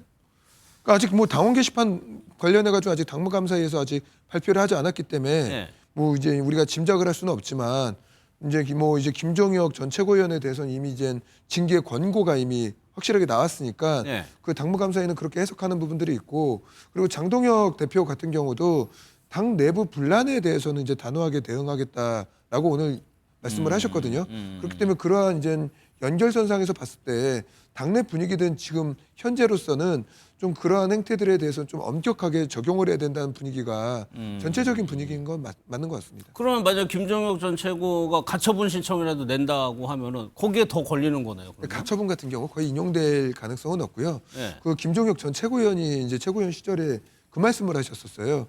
그 웬만하면 당을 상대로 가처분을 해서 안 된다. 그게 아마 이준석 대표 관련되었던 사례였던 것 같은데 네. 가처분을 하지 말아야 된다고 했던 말씀을 하셨던 이제 본인이 지금 가처분을 다시 이야기하고 있는데 실제로 이제 당을 상대로 당의 이제 규정과 당원 당규에 맞춰서 한 징계나 이런 내용에 대해서는 네. 가처분이 잘 인용이 되지 않습니다. 네, 알겠습니다. 안 여쭤볼게요. 아니요. 예. 저는 예. 김종혁 전 최고위원 같은 경우에 반발할 수밖에 없을 것 같아요. 예. 본인으로서는 굉장히 억울할 겁니다. 왜냐하면 첫 번째는 이미 여상원 윤리위원장 시절에 이것에 대한 판단이 끝났었어요. 주의 조치로 마무리됐었던 겁니다. 그런데 우리가 재판 판결 결과를 받자마자 그 얼마 지나지도 않아서 새로운 지도부가 생기고 당무감사위원장이 생겼다는 이유로 다시 그걸 꺼내 들어서 그렇죠. 다시 꺼내 들어서 그 당원권 그 정지를 2년간 하겠다라고 한다면 그것을 쉽게 받아들일 수 있겠습니까? 또 하나는 좀 더 나가서 비약이 될 수 있을지 모르지만 우리가 민주당이 내란 특별재판부 만들 때 뭐라고 비판하고 있습니까? 부작위성 그리고 공정한 재판을 받을 권리를 침해하고 있기 때문에 위헌이라고 하잖아요. 물론 이게 법원 판결과 똑같이 당이 운영된다고 보기는 어렵지만 네. 윤리위원회는 징계에 관한 권한을 갖고 있는 것인데 어떤 방향성을 갖고 처음부터 논의가 된다고 한다면 그 징계를 받아들이는 사람 입장에서는 흔쾌히 그 징계를 받아들일 수 있겠습니까?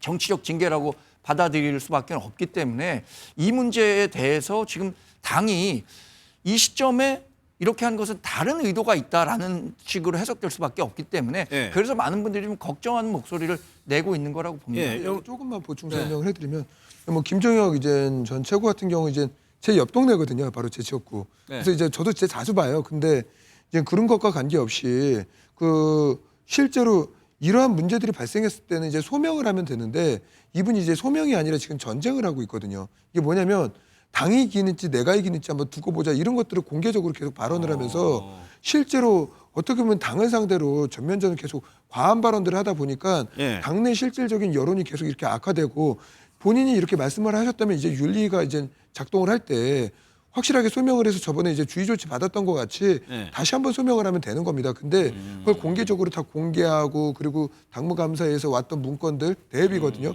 그걸 또 인터넷에 올리고 네, 네. 그러한 모습들은 그 계속 당에서 볼 때는 이제 적절한 행동으로 당인으로서는 보이지 않습니다.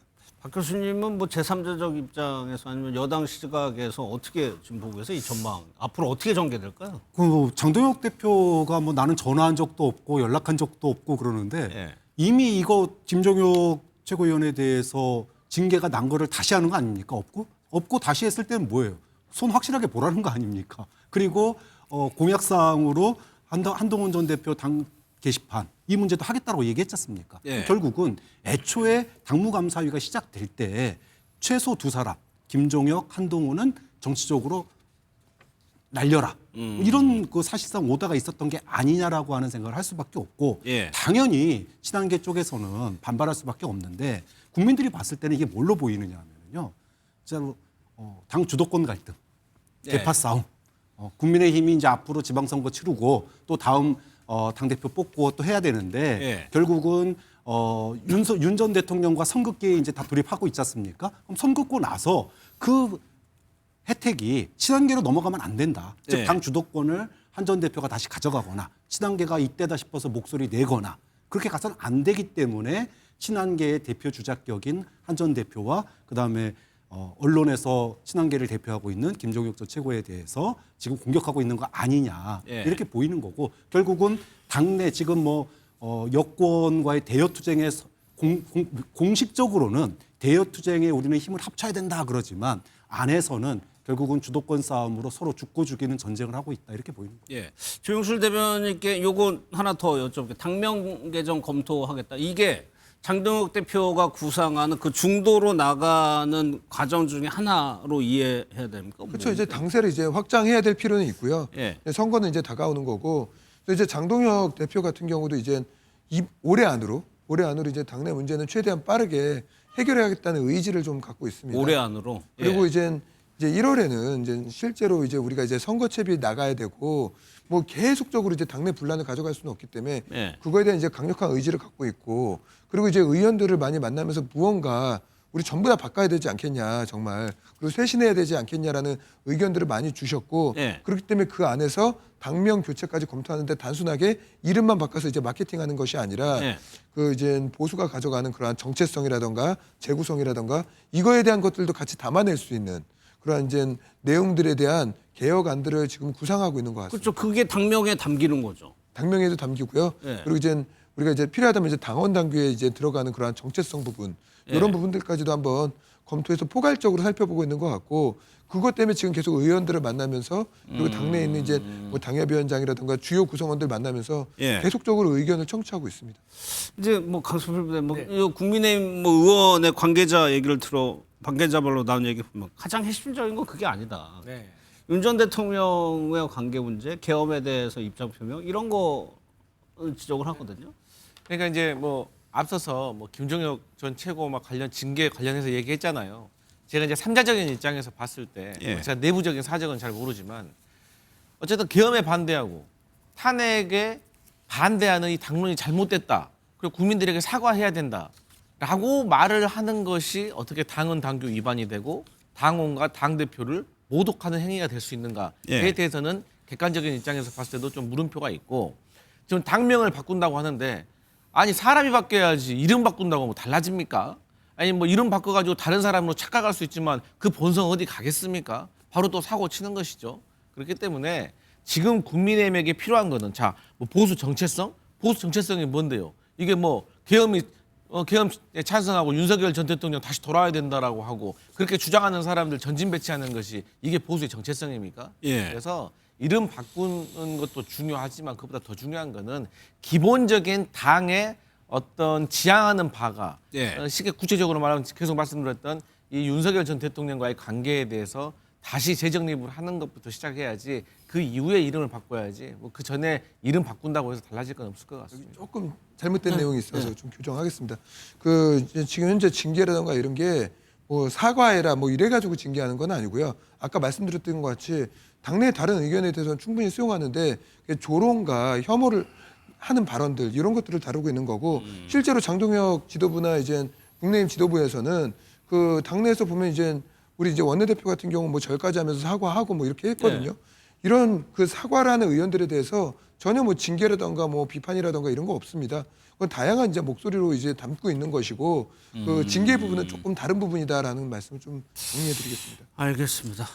다음 내용 좀 통일교 관련한 내용 좀 살펴보는데 경찰이 이제 구치소 가서 한학자 총재를 3시간 동안 조사를 했다고 합니다. 그런데 중요한 건 성과거든요. 이게 통일교를 잘 아는 분들 얘기는 결과적으로 한 총재가 다 결정을 했을 거다고 얘기하지만 특검에서도 한 총재는 얘기하지 않았고 그 280억 금고에 있었던 280억에 대해서 과연 의미한 진술을 받아냈을까가 좀 관건이거든요. 네, 뭐 사실은 큰 기대는 들지 않습니다. 예. 뭐 국수본이 아니라 특검이 들어가도 사실은 한학자 총재로부터 의미 있는 발언을 끌어내기는 쉽지 않을 것 같다. 왜냐하면 이미 이제 드러난 증거 외에는 이게 지금 경찰 국수본으로 넘어갔고 또 국민의힘에서는 특검 주장을 하고 있지만 예. 이걸 갖다가 더 이상 번지는 것은 소위 말해서 이러다가는 통일교 문 닫아야 되는 상황까지도 올 수 있는 그런 위기감을 느끼고 있기 때문에 내부적으로도 이게 모든 책임을 갖다가 윤영호 전 본부장의 개인 일탈로 규정하지 않았습니까? 저번에 입장이 아예 그렇게 냈죠. 그렇죠. 예. 공식적으로 입장 나온 거예요. 그러면 당 그 소위 통일교 내부에서도 관련된 문서 이미 다 파쇄했을 거고 가지고 있는 증거 다 파쇄했을 거고 예. 인적으로 그런 뭐 증언해 줄 수 있는 사람들 다 이미 정리 다 됐을 거다. 예. 좀 그런 점에서 본다면 모르겠습니다. 제3자에 의해서 또는 어떤 그동안에 압수된 물품 가운데 어떤 그 정치인들에 대한 그런 뇌물적 불법 정치 자금이라든지 그런 뭐 불법 커넥션 이걸 밝혀낼 수 있는 뭐 증거물이 나올지 모르겠지만 한학자 총재나 통일교 쪽에서 순수히 정치권과의 어떤 커넥션을 갖다가 밝혀낼 스스로 진술하거나 수사에 협조할 가능성은 거의 제로다 이렇게 봐야 되기 때문에 쉽지 않은 수사가 될 거라고 예측이 됩니다. 정관장님 하나만 더 볼게요. 보고서를 보면 2022년 2월까지라고 명시돼 있으면서 어떤 표현이냐면 청와대나 국회가 먼저 찾아오게 해라. 네. 이것이 통일교가 정치권을 이른바 로비 활동을 할 때 이게 어떤 의미라고 좀 보이세요? 여기 한마디가 들어가 있죠. 그들이 우리에게 신세를 졌다고 느끼게 만들어라. 그러면은 자발적으로 통일교를 어떤 식의 위험에 있었을 때 도와줄 것이다라는 거죠. 통일교가 상당히 그 경제력이 풍부해요. 자금력이 충분하잖아요. 네. 지금 현금으로만 280억 원이 금고에 쌓여 있었다는 건 아닙니까? 이 풍부한 그 자금력을 바탕으로 해서 정치권의 여러 영향력을 주려고 발휘하려고 했었던 것 같아요. 지금 드러나는 것들이 대부분 그런 내용입니다. 그래서 그게 특정 정당, 특정 정치인에만 머문 것이 아니라 여야를 두루 로비를 했다는 거 아닙니까? 이 정도쯤 되면 저는 뭐 나중에 특검 얘기할지 모르겠지만 범야권에서 얘기하고 있는 특검 카드에 대해서 민주당이 받아들이지 않을 명분이 없다고 생각합니다. 특검이라는 것이 검찰로부터 독립된 검사를 임명해서 이 권력으로부터 자유롭게 수사를 하라는 거잖아요. 지금이 그 특검이 발족해야 될 적기죠. 이재명 대통령 취임한 지 6개월밖에 안 됐죠. 민주당이 입법권 다 갖고 있죠. 이런 상황에서 민주당 정치인에 대해서 검찰이든 국수본이든 제대로 수사할 수 있겠습니까? 그러니까 이거 당적을 불문하고 정치권 전반에 대해서 수사 한번 해보자라는 이런 굉장히 좋은 명분을 갖고 특검을 추진하고 있는데 민주당이 왜 일고의 가치도 없다? 이렇게 펄쩍 뛰는지 이유를 모르겠습니다. 이 얘기하면 또 특검 얘기해야 되니까 강성필 부대변인께 다른 질문 드리면서 기회를 드릴게요. 권성동 의원에 대해서 오늘 검찰이 4년 구형했습니다. 일단 구형 4년 그 형량이 어느 정도 예상한 건지 아니면 적은지 많은지 어떠세요? 저는 이제 사실 이제 권성동 공선동 의원과 관련된 구형에 대해서는 어쨌든 이제 나름대로의 특검이 뭐 나름대로 양형표가 있기 때문에 거기에 맞춰서 했을 거라고 생각을 하고 이제 저는 이 통일교와 관련해 가지고 사실 권성동 의원이 몸통이 아니에요. 그러니까 권성동 의원을 통해 가지고 윤석열 전 대통령 당시 당선인과 또 김건희 씨와 관련해 가지고 이 권력형 게이트, 권력의 정점인 대통령에 대한 로비가 사실 몸통이기 때문에 사실 그 중간자 전달자 입장에서 어떤 권성동 의원이 사실 뭐 몸통은 아니기 때문에 저는 거기에 따라서 이제 적절한 그 선고 결과는 있을 거라고 생각을 합니다. 근데 이제 특검과 관련해 가지고 딱 하나만 제가 여쭤보고 싶어요. 그러면 국민의힘은 특검안을 지금 발의하겠다고 하는데 왜 특검 범위에 국민의힘은 빼요? 그거 잘못된 거 아니에요? 뭐에서 빼요? 특검 범위에 특검하자면서요. 그거 왜 국민의힘은 빼냐고요. 국민의힘도 포함을 해야죠. 아니 5명 명단에 나경원 의원도 있고 김두한 의원도 있고 또 지금 뭐 계속해서 부산시장 하셨던 분들이랑 막 이런 계속 거론되고 있잖아요. 왜 거기서 빼는 거예요? 알겠습니다. 조영수 대변인. 아니, 논의 과정에서 얼마든지 포함시킬 수 있는 내용입니다. 아니 애초에 논의할 때부터 넣었어야죠. 왜 논의 과정에서 그걸 하려고 해요? 알겠습니다. 여기까지만 할게요.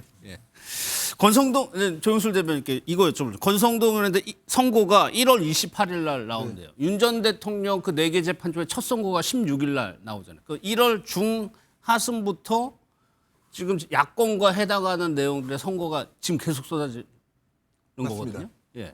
그 아무래도 이제 1월 달 같은 경우 이제 관련되어 있는 재판들 이제 이제 결과들이 나오다 보니까 그래서 아까 말씀드렸던 것 같이 이제 당 내에서도 그런 것들을 대비해 가지고 우리가 좀 빨리 쇄신을 해야 된다라는 선제적으로 목소리가 나오고 있는 것이고요.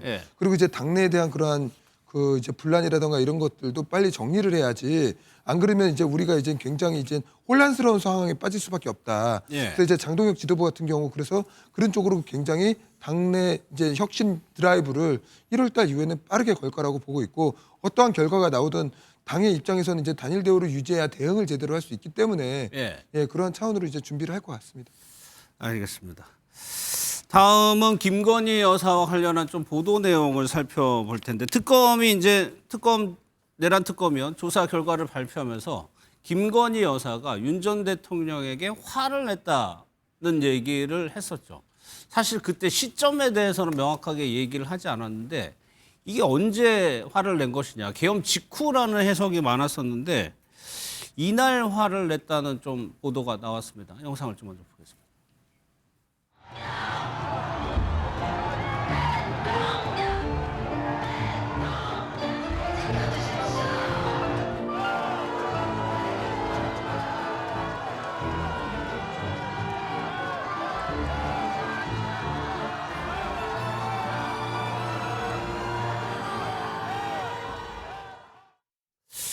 보도에 따르면 그러니까 구속돼서 석방이 되는 일이 있었죠. 그날 이제 관저 안으로 들어갔을 때 김건희 여사가 왜 계엄을 했냐는 취지로 당신이 망쳤다, 네가 망쳤다 이렇게 화를 냈다는 얘기인데 박 교수님께서는 글쎄요 왜 전화를 글쎄요, 뭐 언론 보도가 맞다는 전제로 전제로 예. 이야기를 할 수밖에 없는데 계엄 직후나 뭐 이랬을 때는 워낙 이제 대치가 경호관들과 그다음에 경찰 간의 충돌도 있었고 예. 대치가 있었기 때문에 그 안에서 뭐 경호관들 다 있는 그 엄중한 상황에서 부부싸움하기는 쉽지 않았을 것 같아요. 예. 또 남편이 이제 체포당하기 직전에 그런 상황이었기 때문에 뭐 그때는 뭐 안에서 이제 뭐 화를 내고 싸우고 이럴 상황은 아니었다고 보고 그러다가 이제 구속이 됐지 않습니까 결국 예. 구속이 됐고 이제 이후에 이제 다시 이제 정말 천호 이래 누구에게도 적용되지 않았던 예, 구속일자 예상하지 산정 못한. 예상치 예. 못한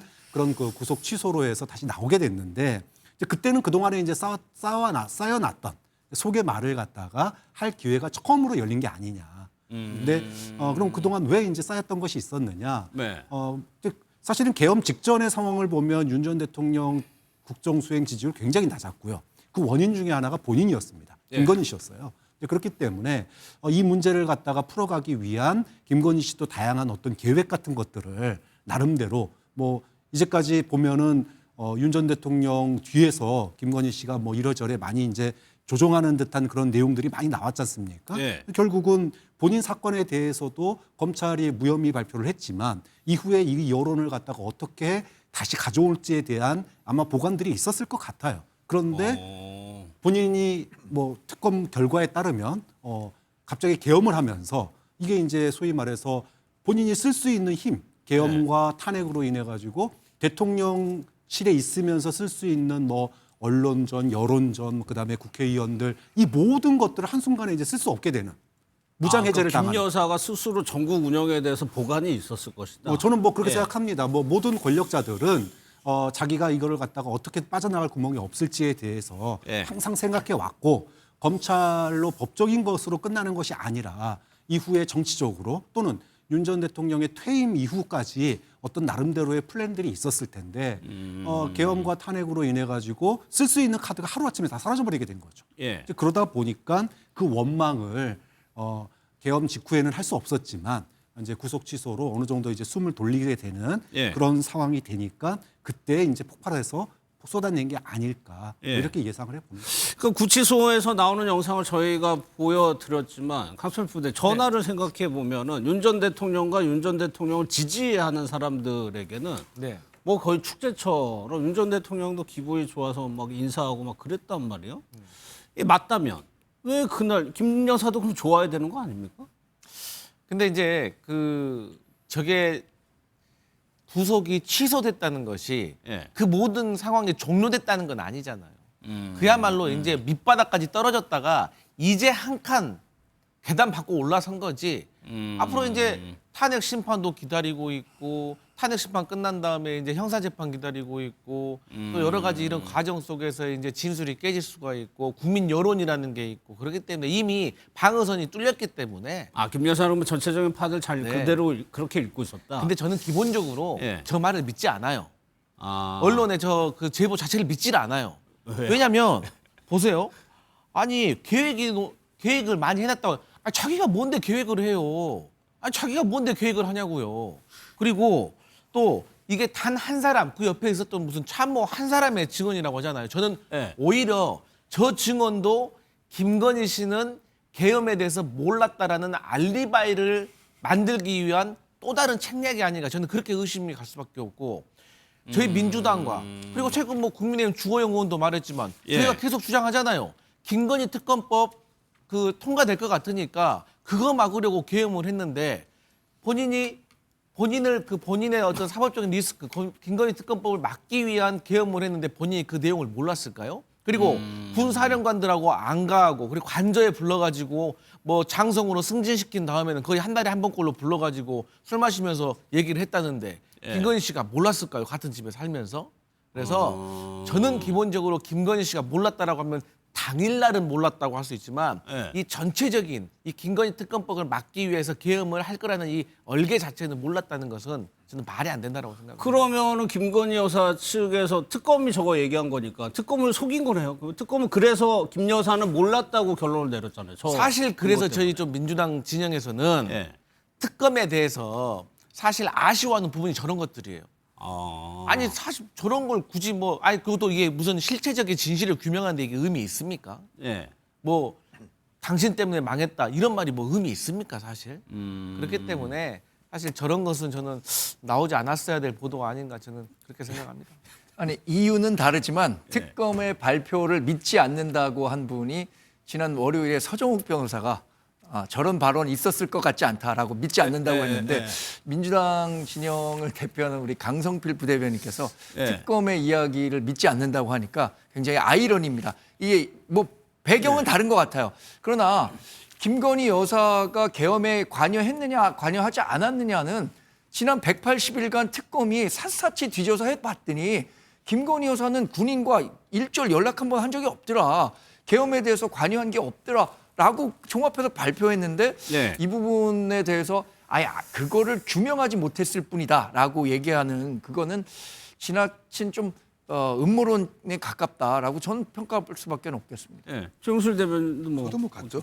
그 기본적으로 이거 어떻게 보면 이제 한 명의 이제 이야기로 개인의 사생활 관련된 이야기가 나온 거 아닙니까? 근데 이걸 가지고 이제 뭐 정치권이 이제 엄청난 무슨 뭐 증거가 나온 것 같이 갑론을박하는 것 자체가 지금 저는 적절하지 않다라고 보고 있고 그리고 특검에서 어떻게 보면 이제 털 수 있는 대로 다 털고 그리고 이제 역대 최대 인력과 최대 예산을 반영해 놓고 그것을 가지고 아직까지도 이제 제대로 밝혀내지 못했다라고 이제 아쉬운 부분이라고 말하는 것은 그 실제로 특검을 민주당이 주도해서 임명을 해놓고 자기가 자기들을 믿지 못한다고 말하는 것 자체가 좀 아이러니하다고 저도 봅니다.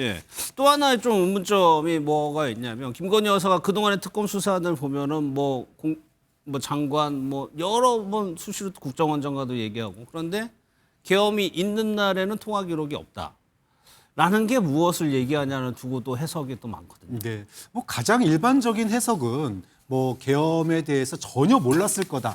이거는 아니라고 봐요, 저도. 그러니까 계엄으로 갈 가능성이 굉장히 높고 그런 이야기들이 주변에 돌고 있는 거에 대해서는 김건희 씨도 아마 알고는 있었을 거다. 다만 그것이 12월 3일 왜 하필 그날인지 여기에 대해서 김 여사가 몰랐거나 또는 알았다면은 철저하게 알리바이를 쓴 거죠. 나는 계엄에 대해서 나중에 모른 걸로 하기 위해서 그날만큼은 조용히 몸 숙이고 소위 고개 숙이고 그러고 조용히 있었다. 뭐 이렇게밖에 해석할 여지가 없는 것 같아요. 그러면은 그게 맞다면 김 여사는 직감적으로 이게 잘못된 걸로 내가 수사받을 수 있고 잘못된 길로 갈 거라는 걸 알았다는 얘기가 되는 거잖아요.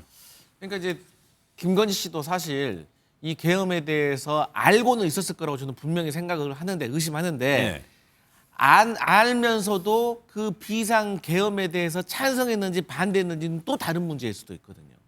그러니까 김건희 씨가 윤석열 전 대통령이 군사령관들과 23년 10월 이전부터 막 모의를 하는 거에 대해서 알고 나서 거기에 대해서 찬성을 했는지 반대했는지는 사실 모를 일이지만 분명히 이 얼개에 대해서는 알고는 있었을 것이다 라고 지금 의심을 하는 것이고 사실 상식적이라고 생각하면 2025년 이 대한민국에서 이 그 불법적인 비상계엄을 한다는 것에 대해서 정상적인 상식을 가진 사람이라면 이게 성공할 거라고 생각을 못했을 거죠. 근데 이 얘기를 종합해 보면요, 이런 거예요.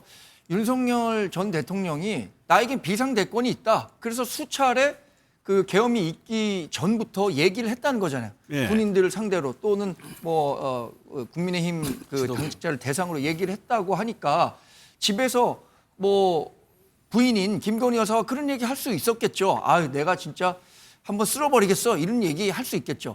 그러나 우리 회사 다닐 때 회사 들어서 못 다니겠다 이렇게 얘기를 하지만 그렇다고 해서 그 와이프가 그럼 그게 진짜로 실행에 옮길 거라고 생각하지 않잖아요. 그런 측면에서 본다면 김건희 여사가 계엄과 관련해서 어떤 식의 모종의 역할을 했다 이거를 자꾸만 연결시키려고 하는 것은 그야말로 김건희 여사에 대한 뭐 마녀 사냥 아니면 국정에 깊숙이 관여했다라는 것을 자꾸만 부각시키기 위한 정치적 공세라고 봐야지 객관적 정황을 봐야 하는 시점이죠, 지금은.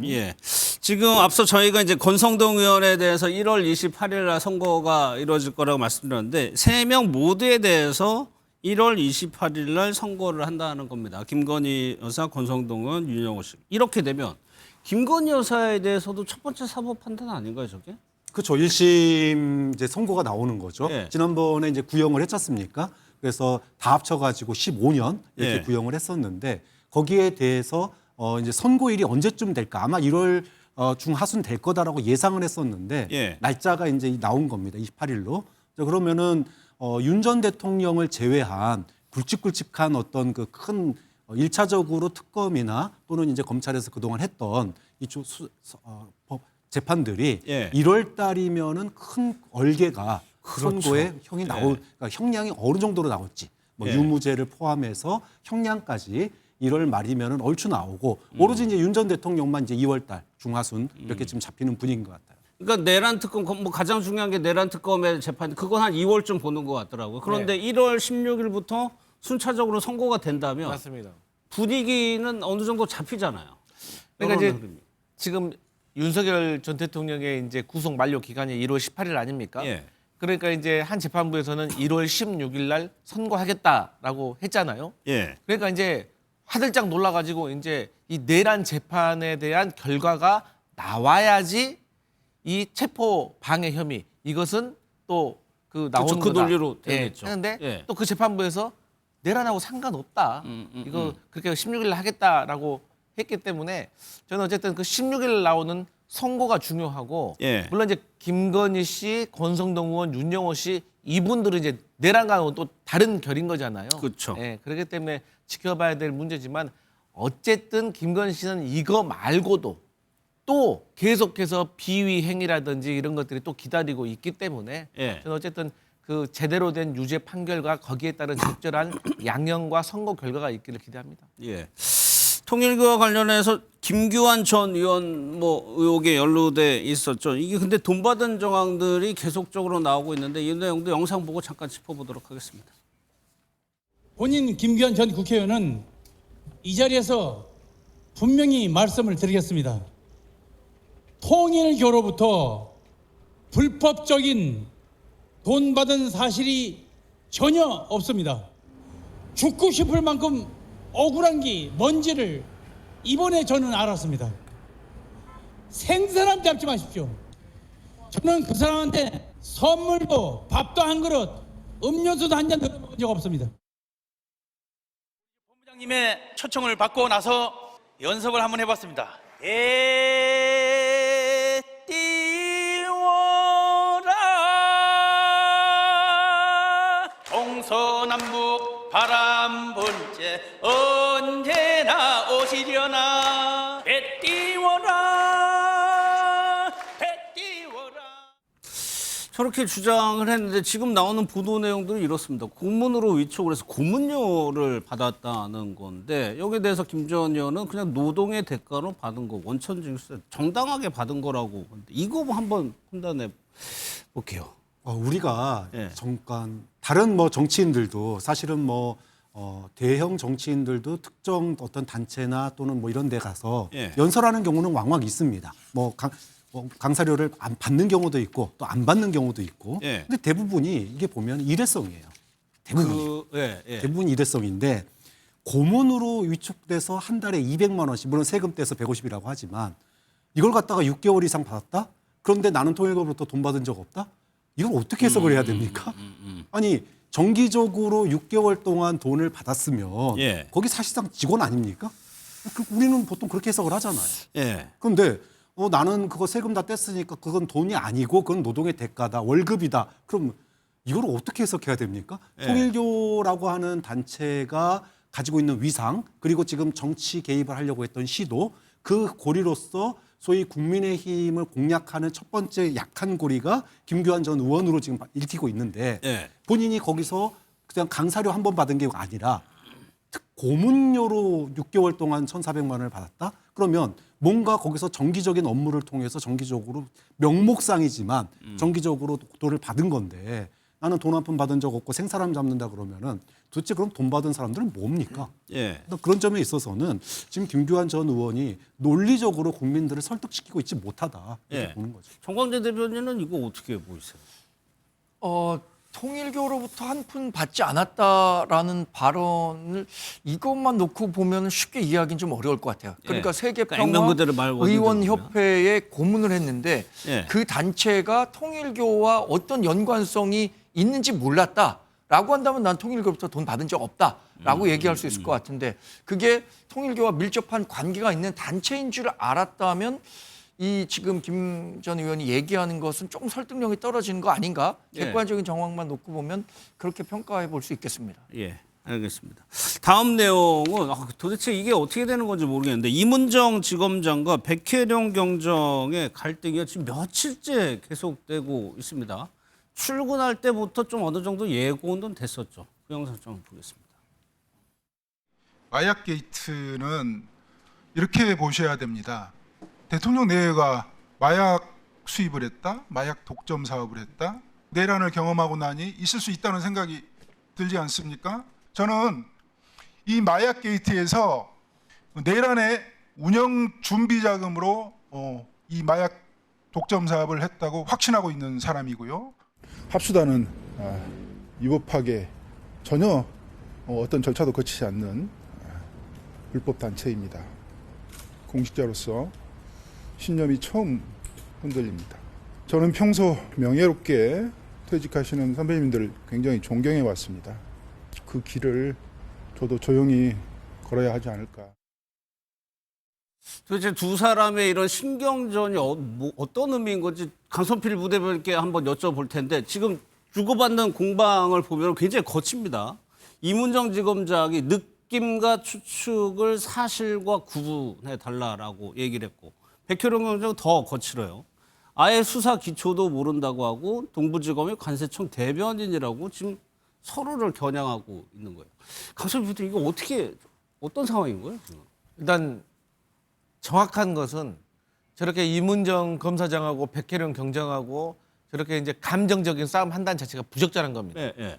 그러니까 이제 우리 수사하는 사람들은 쉽게 말해서 이제 수사 결과로 증명을 해야 되는 거 아니겠습니까? 그런데 제가 봤을 때 사실 백혜령 경정도 지금 뚜렷하게 그렇구나 이게 이렇고 저게 저렇구나라는 수사 결과를 내놓지가 못한 상황이에요. 그리고 이문정 검사장도 최근에 어떤 내용을 말을 했습니다. 쉽게 말해서 백혜령 경정이 속았다라는 거잖아요. 네. 근데 그것도 사실 이 모든 의혹을 덮기에는 정리하기에는 조금 객관적인 사실이 너무 작고 한정적인 것 같아요. 그렇기 때문에 네. 저는 이 조만간에 조금 이 수사 결과에 대해서 조금 객관적으로 좀 정리가 돼야 될 필요가 있어 보이는데 그럼에도 불구하고 이 두 가지의 궁금점이 대립하고 있더라고요. 그게 뭐냐면 백혜령 경정을 응원하는 분들은 아니 어떻게 74kg이나 되는 100만 명이 투약할 수 있는 이 필로폰이 단순히 몸에 칭칭 감아가지고 국내로 반입이 가능하냐? 이게 상식적으로. 보통은 소량으로 몸에 숨겨서 들어오는데 또 그럼에도 불구하고 또 인천세관이 그러면은 내부 조력자가 있었다는 건데 요즘 세상에 어떻게 이 인천세관 조직 자체가 사람이 많은데 이게 모두가 이 어떤 마약 수사에 마약을 밀매하는 걸 동조할 수 있겠냐라는 두 가지의 합리적인 큰 틀에서 궁금함이 지금 충돌하고 있는 상황이거든요. 그래서 저는 이 부분에 있어서는 그런다고 해서 대통령실이 나설 수는 없는 상황이기 때문에 저는 이 관련해 가지고 어쨌든 이 백혜령 경정이 포함된 것은 어쨌든 그 동부지검 산하라고 저는 보고 있기 때문에 저는 이 부분에 있어서 좀 이문정 지검장이 좀 정리해야 될 필요가 있어 보입니다. 그러니까 말씀하신 대로 지금 이거 어떻게 보면은 뭐 진흙탕 싸움처럼 장외 공방을 하고 있는 건데 공직자들이 이거 어떻게 정리할 수 있어요? 이제 이재명 대통령이 개입을 한 부분은 딱 하나예요. 예. 백혜령 경정이 이제 이문정 지검장 못 믿겠다 예. 이렇게 나오니까 그럼 너도 들어가서 수사해봐. 수사로 얘기를 해. 그래가지고 수사팀 합류 지시가 이루어진 거거든요. 근데 결국 가가지고 수사를 하긴 했지만 뭐 나는 협조 못 해줘가지고 지금 진도가 안 나가고 있다 이런 얘기예요. 예. 그런데 이제 더 이상 해줄 수 있는 건 없습니다. 말씀드렸다시피 백혜령 경정에 대해서 이재명 대통령이 아니 그렇게 정말 내란 그 쿠데타의 자금까지 쓰려고 그렇게 대규모 마약했다라고 하는 그런 주장을 하시려면 들어가서 증거를 가져오시라 이 얘기였거든요. 근데 증거 못 가져왔지 않습니까? 이러다 보니까 백혜령 경정의 소위 합리적인 의혹이라고 지지하시는 분들의 주장이 예. 이제는 점점 힘을 잃어가고 뭐 대통령이나 대통령실에서도 백혜령 경정 이야기를 끝까지 들어줘야 되는지 예. 더 이상 이렇게 증거를 더 이상 가져오지 못하면 뭐 이대로 끝나야 되는 거 아니냐. 그럼 일단은 백경정이 결자해지 해야 된다는. 뭐 저는 지금 현재 백혜령 경정이 더 이상 증거를 내놓지 못하고 입지가 점점 좁아들고 있기 때문에 예. 뭐 결국은 새로운 증거 이게 지금의 상황을 반전시킬 만한 증거를 내놓지 못한다면 이대로 이문정 지검장이 수사 종결하는 쪽으로 갈 가능성이 높다고 봅니다. 정광재 대변인 어떻게 보세요? 이거는 사실 이재명 대통령이 망신살을 산 겁니다. 백혜령 경정을 이 마약 수사 관련해서 거기에 배치해서 직접 수사해봐라 라고 얘기했던 것 자체가 처음부터 너무 무리였고요. 백경정이 주장했었던 바는 사실 굉장히 좀 망상 속에 가까운 이야기들이었어요. 그리고 최근에 그 검찰에서 밝힌 수사 결과만 놓고 보더라도 현장 검증에서 태연하게 연기하는 거 보고도 이런 얘기를 하고 있다는 사실이 아무리 본인이 여기에 탐닉해서 정말 확증 편향이 있다고 하더라도 본인이 객관적인 증거 내놓지 못하고 오히려 다른 사람들이 내놓는 증거가 훨씬 더 설득력이 있는데 예. 자기 주장만 옳다고 얘기하는 것에 대해서 백경정은 물론이고 백경정을 지금 이 수사대에 파견시킨 이재명 대통령도 책임을 져야 하는 사안입니다. 알겠습니다. 백경정은 이제 압수수색 영장 이렇게 신청할 때마다 검찰 단계에서 다 기각을 시킨다고 또 불만을 오늘 나타내는 상황입니다.